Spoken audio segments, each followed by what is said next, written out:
الدين لنا والحق لنا والعدل لنا والكل لنا.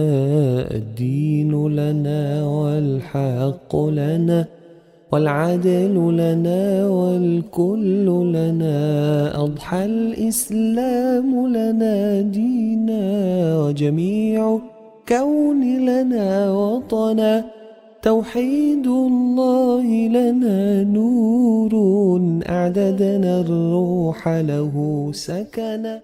بسم الله الرحمن الرحيم. الحمد لله رب العالمين. Amma ba'd. Marhaban bikoum aujourd'hui, alhamdoulilah, avec un nouvel épisode de vie, d'un jour une vie, saison 2. On va raconter aujourd'hui un petit élément de la vie d'un grand homme de l'histoire de l'islam. Un homme dont les actions dans l'adoration sont encore gravées dans le marbre, mashallah. L'imam Al-Fudayl ibn Iyad, qui est né en 107 de la période égérienne, donc qui appartient aux générations d'après les Sahaba radiyallahu anhum. Un homme qui était dans le Khorasan. Le Khorasan, c'est environ dans le nord de l'Iran, une partie de l'Afghanistan, du Turkménistan, etc. Et cet homme était un bandit de grand chemin connu de tous. Il est même dit que cet homme faisait tellement peur aux autres que les mamans, pour faire peur à leurs enfants, disaient « Si tu ne vas pas te coucher, je vais appeler le Fudayl ». Un homme qui était connu pour être un bandit et pour être un homme violent, mais qui malgré tout ne délaissait jamais la prière du vendredi. Allahu Akbar. Moi, ça me rappelle des gens, je ne sais pas vous. Quelqu'un qui est dans la criminalité, mais ne délaisse jamais la prière du vendredi. Un soir, alors qu'il allait rejoindre son amante, il était en train d'escalader un mur pour justement pouvoir accéder à sa maison. Et sur ce mur-là, il entend un verset coranique qui lui est récité. يقول الله عز وجل بسم الله الرحمن الرحيم ألم يأني للذين آمنوا أن تخشع قلوبهم لذكر الله وما نزل من الحق. Ce qui signifie, n'est-il pas venu pour ceux qui portent la foi que leur cœur ne s'humilie à l'évocation d'Allah Azza wa Jal et de ce qui est descendu de la vérité. Un homme, je vous le rappelle, qui était un bandit. Lorsqu'il entend ce verset, il est foudroyé sur place et il sent que son Seigneur est en train de lui faire un signe très fort sur le fait de devoir retourner à la vérité. Que fait-il ?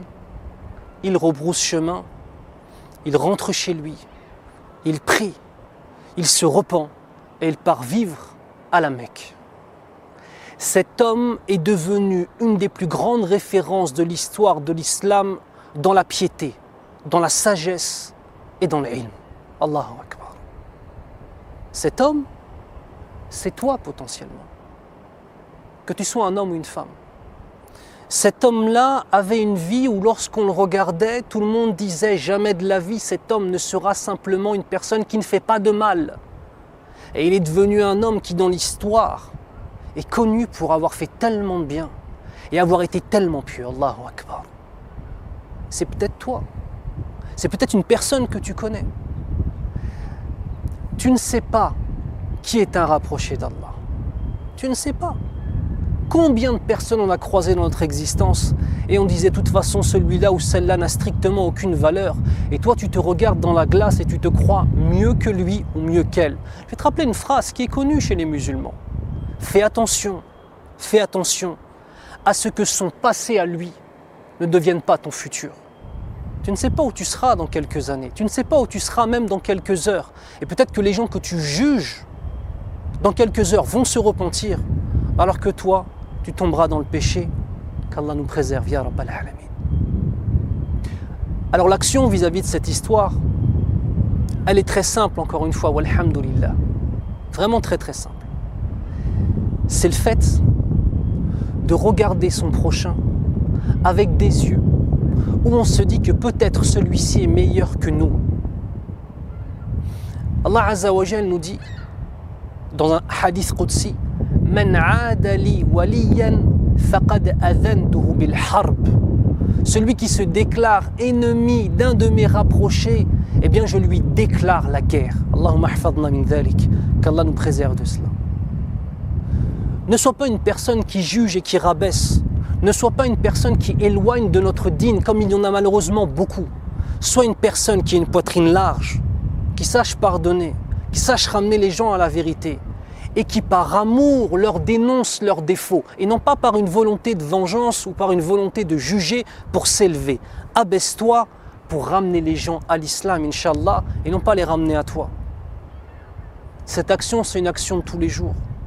Celle de réussir à être meilleur, celle de réussir à ne pas juger les autres, mais à se juger soi-même en premier lieu, à ne pas oublier son propre passé, et que ce passé-là nous fasse regarder le présent des autres avec miséricorde. On demande à Allah Azza wa Jal de faire de nous des hommes et des femmes qui soient réellement musulmans, soumis à Allah Azza wa Jal, et surtout, dans la da'wah, qui sachent être doux et faire les choses par amour. Barakallahu fikum. Wassalamu alaikum wa rahmatullahi wa barakatuh. الدين لنا والحق لنا والعدل لنا والكل لنا الدين لنا والحق لنا والعدل لنا والكل لنا أضحى الإسلام لنا دينا وجميع كون لنا وطنا توحيد الله لنا نور أعددنا الروح له سكنا